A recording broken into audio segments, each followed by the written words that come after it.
안녕하세요. 리치 드리머입니다. 오늘은 제가 대전 중구 태평동에 위치한 단독주택을 좀 설명드리려고 합니다. 태평동에 위치한 단독주택으로 대지 면적이 47.5평 정도로요. 한 세대가 거주하기 딱 좋은 사이즈의 단독주택인데요.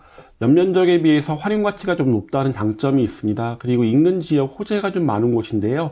이곳은 예전에 태평동 4구역으로 재개발을 추진하다가 현재는 국토부에서 선정한 소규모 주택정비관리지역, 서울에서 모아주택이죠. 모아주택지로 선정이 된 곳인데요. 지금 이곳은 이 모아주택으로의 개발 가능성보다는 실질적으로 실거주를 하시는 분, 인근 지역 재개발, 재건축 아니면 소규모 주택정비관리지역이라는 호재로 인해서 좀 발전할 수 있는 지역으로 지가 상승이 좀 예상되는 지역입니다.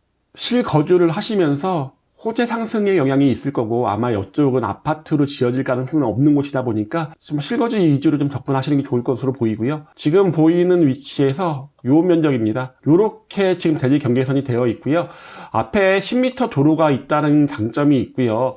그리고 지금 복합 커뮤니티 센터가 공사가 시작됐습니다. 태평동 동사무소가 들어오는 자리고요. 뒤쪽은 9층짜리 아파트가 이미 들어와 있고, 그리고 태평시장과 가깝다는 장점, 오륙역으로 가기 멀지 않고, 그리고 용두역의 개발로 인해서 상승이 예상되는 지역입니다. 매물의 상세 설명은 영상 보시고 말씀드리겠습니다. 오늘 제가 소개시켜드릴 것은요, 대전 중구 태평동에 위치한 단독주택입니다. 대지 면적이 47.5평이고요. 연면적이 30평 가까이 되는데, 실질적으로 그 연면적 산정에 포함되지 않은 지하층이라든가 복층 구조로 좀 되어 있다 보니까 좀 활용 가치가 높습니다. 약 40평 정도로 생각되는데요. 대전 중구 태평동에 위치하고 있고, 위치 자체가 태평시장이라든가 아니면 지금 이제 건설 예정인 복합 커뮤니티 센터하고 멀지 않습니다. 그러다 보니까 좀 활용가치 좋은 단독주택인데요. 아파트에 많이 거주하고 계시는데요. 이 태평동에 있는 단독주택에 좀 거주하고 싶어 하는 분들한테는 나쁘지 않은 선택이 될 것 같습니다. 한번 제가 집 내부 한번 보여드릴 테니까요. 한번 보시고 결정하시기 바랍니다. 네, 지금 보이는 단독주택인데요. 바로 앞에 도로가 10m 도로에 접해 있습니다. 지금 보시면 좀 오래 전에 지어진 주택입니다. 내부 들어가 보시면요. 마당은 없습니다. 지금 여기가 다 시멘트로 바닥을 다 깔아놓은 상태고요. 지금 단층 주택으로 보이긴 하지만은 지하층과 복층이 있다 보니까 활용 가치가 좀 높을 것으로 보입니다. 마당도 이용하기가 조금은 어려워 보이는데요. 이쪽을 좀 제거하고 나면 여러 가지 식물들을 심을 수 있는 공간은 조금 나올 것으로 보이고요. 한번 방 안으로 들어가 보겠습니다. 중문이 되어 있고요. 그래도 수리가 많이 필요해 보입니다. 신발장 이렇게 옆에 조그맣게 우리 예전 집 생각해 보시면 알 것 같고, 거실은 상당히 좀 넓은 느낌입니다. 예전에 우리 알고 계시다시피 가운데 있는 쪽이 원래 방이었던 것 같은데 이쪽을 주방으로 개조를 하셨습니다.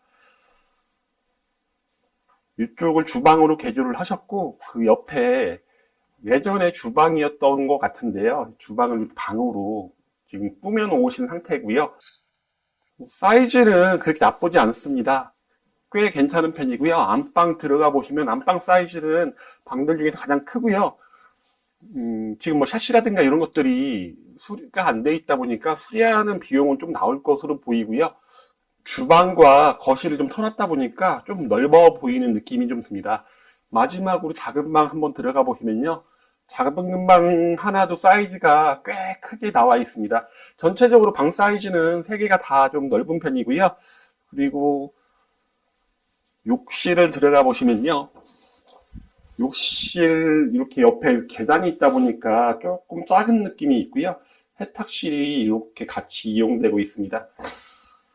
여기 복층 구조라고 제가 말씀드렸는데요. 이게 2층은 아닙니다. 하지만 복층 구조로 해서 위에 작은 방이 하나가 있습니다.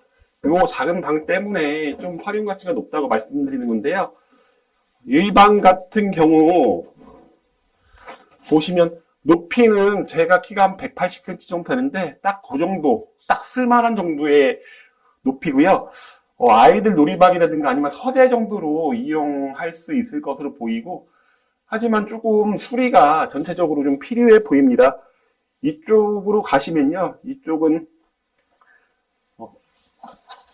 옥상이죠. 옥상 나가는 부분인데요. 나가는 입구는 굉장히 좁습니다. 하지만 방수 처리가 다 되어 있는 옥상 이렇게 보실 수 있고요. 여기에 또 다른 좀 장점이 하나가 또 있는데 뭐냐면 지하 공간이 굉장히 넓다는 겁니다. 지하실 위치가 지하실의 연면적이 포함된 면적은 얼마 되지 5평 정도밖에 되지 않는데 실질적으로 가보시면 굉장히 넓게 되어 있어 갖고 여러 가지 용도로 좀 사용 가능한 공간이 되지 않을까라는 생각이 드는데요. 한번 지하층 한번 가서 보겠습니다. 1층과 지하층은 바로 연결이 되어 있진 않고요. 입구는 따로 되어 있다고 보시면 되고요. 예전에 이렇게 집으로 사용했던 흔적이 좀 있습니다. 예전 분들이 여기서 예전엔 지하에 사시는 분들도 많았죠. 지금 같은 경우는 이제 소득 수준이 많이 높아졌다 보니까 지하를 이용하시는 분들이 없는데요. 지하 예전에 여기 주방으로 사용했던 공간이고요. 그리고 또 하나 보시면 이건 방으로 굉장히 넓게 사용했던 공간입니다. 또 하나 마지막 방인데요. 이런 공간들 잘 활용하시고 하시면 좋지 않을까 생각했고 이것까지 다 활용하시게 되면 제가 볼 때 40평은 충분히 돼 보입니다. 40평 정도로 깔끔하게 수리를 해서 이용하실 분들한테는 나빠 보이지 않고요. 영상에서 보신 태평동 단독주택 매물 설명드리겠습니다. 대지 면적이 47.5평이고요. 그리고 연면적은 29.74평인데 이게 1층 면적과 그리고 지하층에 5평 면적이 들어가다 보니까 아까 복층 면적과 그리고 지하층 나머지 면적은 포함이 안 된 겁니다. 그러니까 한 40평 정도는 될 것으로 보이고요. 방이 총 4개에 화장실 하나, 공시 가격이 280만원 정도 됩니다. 매매 가격은요 2억 9,500입니다. 평당 가격이 620만원 정도인데요. 인근 지역의 매매 사례를 보면 가격은 저렴해 보입니다. 여기가 인근 소규모주택정비관리 지역으로 포함되면서 여기 지금 이 매물이 위치한 곳 외에는 아파트로 가로주택정비 사업을 할 가능성이 높다 보니까 이렇게 아파트로 나중에 다 완공이 되고 난 후에는 분명히 상권이라든가 이런 것들이 좋아질 가능성이 있다 보니까 지가 상승도 가능할 것으로 보입니다. 용두역과 가깝다는 것도 장점이죠. 현재는 오륙역까지는 도보로 15분 정도 걸리는 반면에 한 10분 정도면 도착할 수 있다 보니까 용두역의 신설은 그것도 환승역으로 신설은 이 매물의 호재로 보입니다. 말씀드린 것처럼 인근의 복합 커뮤니티 센터가 바로 옆에 있다는 것도 장점이죠. 매물 입지 보시겠습니다. 태평동의 위치는 아시겠지만은 둔상동으로의 거리도 그렇게 멀지 않습니다. 인근에 재개발 구역들이 꽤 있습니다. 태평동 5구역이라든가 태평동 2구역이 재개발 지금 한창 추진 중에 있고요. 매물이 위치한 곳에서 태평중학교라든가 유평초가 상당히 가깝게 위치해 있고요. 용두역과는 거리가 그렇게 멀지 않습니다. 도보로 10분 내로 도착할 수 있는 거리라고 보시면 되고, 이 매물이 위치한 곳에 말씀드린 것처럼 무화주택, 소규모 주택정비 관리 지역 후보지입니다. 지금 구청에서 계획을 한참 잡고 있는데요. 이제 곧 계획이 발표될 것으로 보이는데 지금보다 시가 상승은 꽤 높을 것으로 보이고요. 지금 이 지역에서 평당 620만원, 10m 도로에 접해 있는 것이 620만원이라고 한다면 꽤 매력적인 가격이 아닐까 싶습니다. 이 매물에 관심 있으신 분은 위에 보이는 전화번호로 연락 주시면 제가 상담해 드리겠습니다. 그럼 이만 마치겠습니다.